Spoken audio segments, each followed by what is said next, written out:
Welcome back inside Gillette Stadium, everybody. My name is Mike Petraglia, joined by Ryan Hannable, Patriots writer for WEEI.com. Ryan, the Patriots have a unique challenge this week. They take on a team with an 8-game losing streak, and Bill Belichick is trying to motivate his team. We heard a lot from Bill Belichick in that regard here on Wednesday, but I don't think it's going to be that difficult for Bill to really get his team fired up. Obviously, they're coming off a loss, which is a rarity in and of itself around Foxborough, losing that game here 31-24 to the Seattle Seahawks on Sunday night.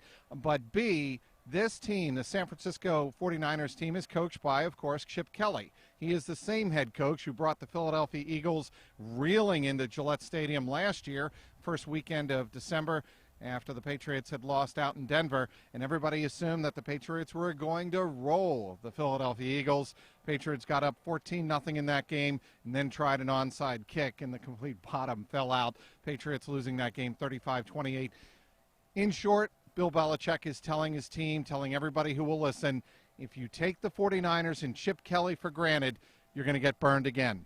Yeah, I mean, I think with this team and the way that they're comprised with a lot of veterans, I don't think they really need to be motivated. That coming off a loss and the way that they played coming off the bye, I think that in itself, does the motivation. I mean, yeah, it's good to hone, back to that game last year with Chip Kelly and sort of motivate to that sense. But I think just the way the team's constructed, I don't think they need any, motivation this week. Well, I think a couple of things. First of all, obviously you had Sam Bradford when he was with the Eagles last year. He did some running, but not close to what Colin Kaepernick could do against the Patriots defense if they don't contain him like they didn't contain Tyrod Taylor the first time around here at Gillette Stadium. Obviously, Kaepernick can definitely beat the Patriots with his legs. He did lead the 49ers back from a 20-10 hole on the road in Arizona last week. And something else about this 49ers defense. They held David Johnson to 55 yards running last week, and Belichick brought that up as well. The 49ers could make their season this week if they pulled off the upset against the Patriots. And obviously, I think those are a couple of the things that the Patriots have to keep an eye on this weekend. No, your point with Colin Kaepernick's mobility is a good one. I think over the years the Patriots have sort of struggled finding a way to stop mobile quarterbacks, especially once they get on the move. We saw last Sunday night with Russell Wilson, he was pretty effective when he moved out of the pocket, and then I think just as a whole the Patriots defense sort of struggles against mobile quarterbacks. So I think that's one thing to keep an eye on this week, and how the defense without Jamie Collins can sort of keep Kaepernick in the pocket and in check. So when you're looking at some things to watch in the game, I think that's definitely one of them. And then also your point to the defense for the 49ers. That was a good showing against the Cardinals, and I wouldn't be surprised to see Belichick sort of mention that game because it was kind of similar to how the Patriots played them in Week 1. You got Glenn Dorsey back from injury, and certainly he is a big weapon along that defensive line for the 49ers, so he's somebody obviously to keep an eye on. Back to Kaepernick for a moment, since he has come back into the 49ers fold. Chip Kelly has worked with him a lot. Their offense seems to be picking up slowly but surely, but I'll tell you the one thing that is still obvious on film. Kaepernick has a much stronger arm than Russell Wilson, or at least significantly stronger. He's not nearly as accurate.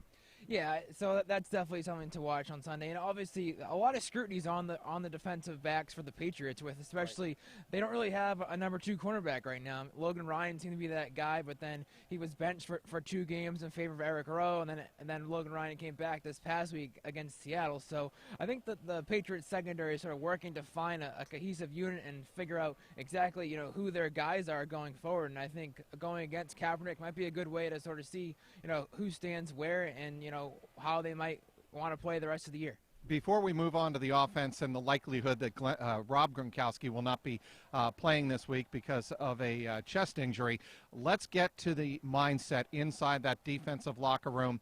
Ty Law said on Fox Sports 1 that Undisputed is the show, as I try to search for the name of the show, Undisputed on Fox Sports, that this team needs to take some pride in itself, needs to really step up and show what it's all about. Ty Law pointed to the players that were in that defensive locker room in the 2000s, the Willie McGinnises, the Teddy Bruschies, the Rodney Harrisons. You get the sense that Ty Law, and this is from the outside, but somebody who's still connected with the organization, feels there isn't that impact, take charge leader in that defensive locker room. Yeah, I think it's kind of a fair point to make just because of the personalities on that defense, especially the so-called leaders. You know, Devin McCourty and Dante Hightower are the leaders of those groups, but they're not really vocal leaders. They're more of lead-by-example guys. So Right. maybe they do need a guy that's going to come in there and sort of speak up and sort of motivate the guys. But, I mean, I just don't know if that's there. You can't really force a guy to be a rah-rah type guy or if they're not that type. So something does need to happen, though, because I think Tyler does make a good point that the defense just really didn't play with a lot of emotion, I thought, on Sunday night. Right. I thought that was part of the reason why the crowd wasn't really into the game, just because of the way that the defense played. They didn't really give them a chance to. So I think, going forward, they do need to sort of find a way to play with some pride and find ways to get motivated, because the way that they've played so far hasn't been so-called a championship caliber defense. Ty Law's basic point also was that this team is relying too much on Tom Brady and Bill Belichick, and somebody has to get it done on defense. Now we can move on to the offense. It appears that Rob Gronkowski, bruised chest. It does not appear, fortunately, to be a punctured lung, but the report is that he has a bruised chest. Almost certainly will not make the trip to San Francisco, and they shouldn't need him. The other players to step up, Martellus Bennett and Julian Edelman. Obviously, I wrote about this and asked Josh McDaniels this week about how patient the group of core receivers are on this team and how it's not all about me. They don't need their numbers. Now is a chance for a couple of them, Edelman, Bennett, and maybe even Amendola and Hogan, to step forward. Yeah, I think every week sort of has been a different guy that sort of led the offense and who Tom Brady's turned to. So I think that sort of speaks to guys in that receivers room and tight end room for not being selfish and sort of letting, just the game plan dictate itself and how the defense plays. And maybe one week they're going to get 7 catches and the next week it might get 2. But like you said, this week it's probably a week for Bennett certainly to pick things up, and likely Edelman too, making his return home to California.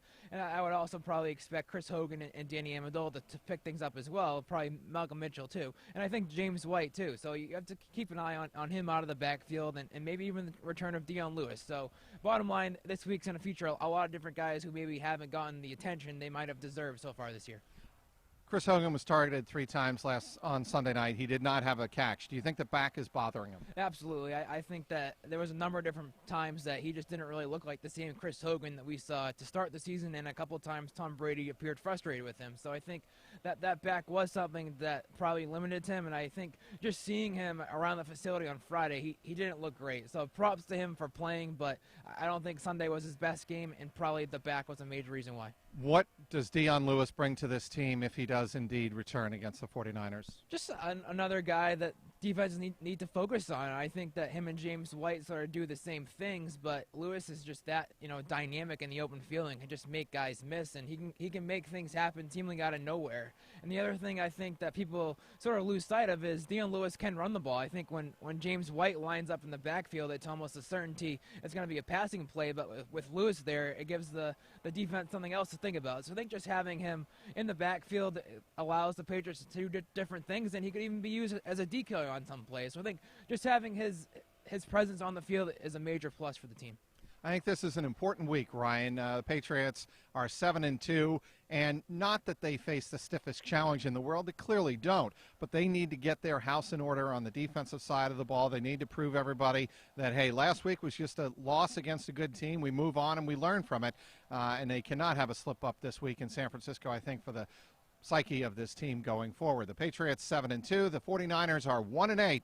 We'll have complete coverage previewing their game this week out in Santa Clara against the 49ers on the It Is What It Is blog on WEEI.com. Of course, columnist Christopher Price, Ryan Hannable, and yours truly will have the preview leading up to the game, and we'll have complete coverage of the game on the It Is What It Is blog on WEEI.com. Inside Gillette Stadium, he is Ryan Hannable. I'm Mike Petraglia, WEEI.com.